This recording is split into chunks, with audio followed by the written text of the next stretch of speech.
Le compte à rebours est lancé en Espagne, qui vit les dernières heures de la campagne pour les élections législatives anticipées qui se dérouleront dimanche. C'est la troisième fois en près de 4 ans que les Espagnols retournent aux urnes et le risque de blocage politique est toujours aussi important.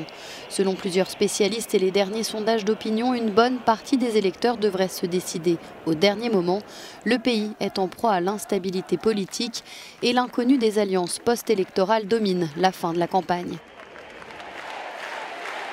Grand favori de cette élection, Pedro Sánchez, l'actuel chef du gouvernement socialiste. Son parti, le Parti socialiste ouvrier espagnol, est donné vainqueur, mais les sondages ne le créditent pas d'une majorité absolue, ce qui explique qu'il ne pourra pas faire l'impasse sur des alliances pour se maintenir à la tête du gouvernement.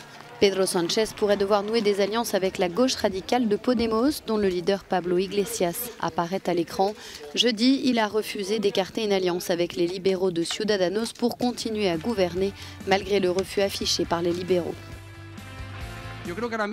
La question du statut de la Catalogne était évidemment au centre de la campagne. 1 an et demi après la tentative de sécession, elle a d'ailleurs constitué le principal angle d'attaque de la droite contre Pedro Sánchez. L'extrême droite de Vox a elle aussi accusé le socialiste de trahison pour avoir dialogué avec les séparatistes.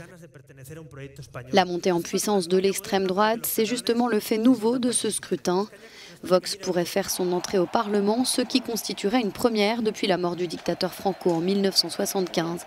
Inexistante dans les sondages il y a à peine 1 an, cette formation a provoqué un séisme lors des élections régionales de décembre en Andalousie avec 11% des voix et en aidant le Parti populaire et Ciudadanos à chasser les socialistes du pouvoir dans leur fief historique.